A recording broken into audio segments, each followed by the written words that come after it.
কিছুদিন ধরেই social media জুড়ে ভাইরাল একটা ছবি। একজন বাবা তার জীবিত 2 বছরের ফুটফুটে মেয়েকে নিয়ে একটা কবর খুঁড়ে তাতে শুয়ে রয়েছেন। হ্যাঁ, এই হৃদয় বিদারক ছবি দেখে ইতিমধ্যেই মানুষের মধ্যে উত্তেজনার সৃষ্টি হয়েছে যে কিভাবে একজন বাবা তার সন্তানকে মৃত্যুর জন্য এইভাবে প্রস্তুত করতে পারে। কিন্তু হতভাগ্য এই বাবার বিষয়ে জানলে আপনারও বুক কেঁপে উঠবে। তাই আসুন আলটিমেট মোটিভেশনের নতুন একটা ভিডিওতে আমরা শুনে নিই কোন অসহায় পরিস্থিতিতে দাঁড়িয়ে একজন বাবা তার মাত্র 2 বছরের মেয়েকে কবরে শুয়ে মৃত্যুর জন্য প্রস্তুত করছেন।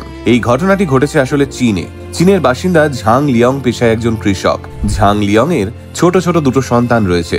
2 মেয়েকে নিয়ে সুখেই কাটছিল ঝাং লিয়ং এর সংসার। কিন্তু হঠাৎই তাদের সুখের সংসারে নেমে আসে কালো অন্ধকার। ঝাং লিয়ং এর বড় মেয়ে, যার মাত্র 2 বছর বয়স, সে হঠাৎ করেই গুরুতর অসুস্থ হয়ে যায়। থ্যালাসেমিয়া ধরা পড়ে। এদিকে ঝাং লিয়ং এর অবস্থাও ভালো নয়। তবুও সন্তানকে সুস্থ করার জন্য জান লড়িয়ে দেয় মানুষটা।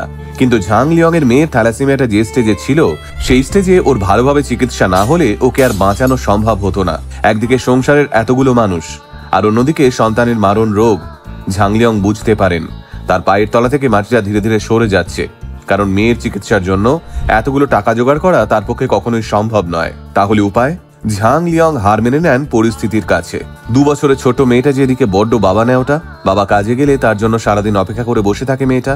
রাতে বাবার বুকের কাছে না শুলে তার ঘুম অবধি হয় না।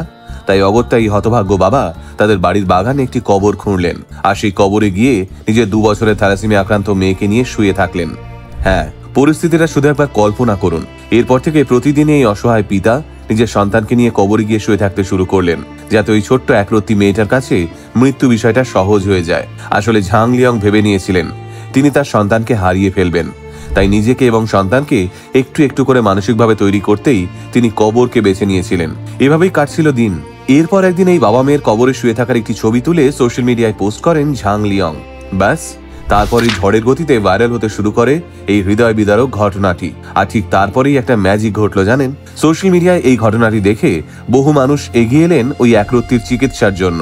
আর তারপর ক্রাউড ফান্ডিং এর মাধ্যমে বাচ্চাটির চিকিৎসার জন্য টাকা তো উঠলই, একই সঙ্গে ওই বাচ্চাটির একটি ছোট বোন, সেও একটি বিরল রোগে আক্রান্ত ছিল, কিন্তু পয়সার জন্য কারোরই চিকিৎসা হচ্ছিল না। এই ক্রাউড ফান্ডিং এর দৌলতে ওই বাচ্চাটিরও চিকিৎসা করতে পারলেন ঝাং লিয়ং। আজ অবশ্যই কৃষক বাবার 2 মেয়েই সুস্থ।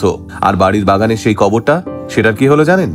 ঝাং লিয়ং সেই কবর বুঝিয়ে তাতে সূর্যমুখী ফুল চাষ করলেন। আজ সেই জায়গায় সারি সারি হলুদ সূর্যমুখী ফুটে আছে।